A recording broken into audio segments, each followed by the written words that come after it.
বেলফল বা শ্রীফলকে অত্যন্ত পবিত্র বলে মনে করা হয়।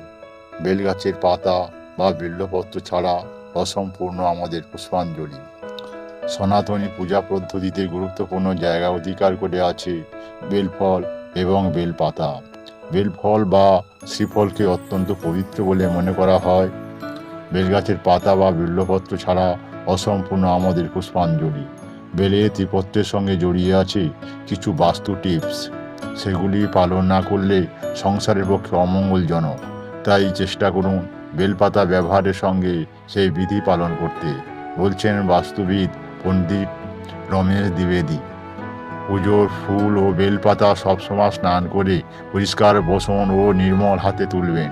যে কোনো ফুল, ফল, পাতা তোলার আগে প্রণাম করে সেই বৃক্ষ দেবতার আশীর্বাদ চাওয়া প্রার্থনীয়। গাছ থেকে তোলার পর বেলপাতা ভালো করে ধুয়ে পরিষ্কার করে নেবেন। মহাদেবকে নিবেদন করার আগে বেলপাতার গায়ে চন্দনের স্পর্শে লিখুন ওম। তবে সপ্তাহের কিছু বিশেষ দিন এবং তিথিতে বিল্বপত্র তোলা নিষিদ্ধ। সোমবার, মকর সংক্রান্তি, পূর্ণিমা, অমাবস্যা, অষ্টমী ও নবমী তিথিতে বেলপাতা তুলবেন না। বাড়িতে বেলগাছ থাকা অত্যন্ত শুভ। প্রচলিত বিশ্বাস, বাড়িতে বেলগাছ থাকলে সংসারে সুখ ও সমৃদ্ধি আসে, বাড়ি থেকে অশুভ শক্তি দূর হয়, লাভ করা যায় মা লক্ষ্মীর আশীর্বাদ।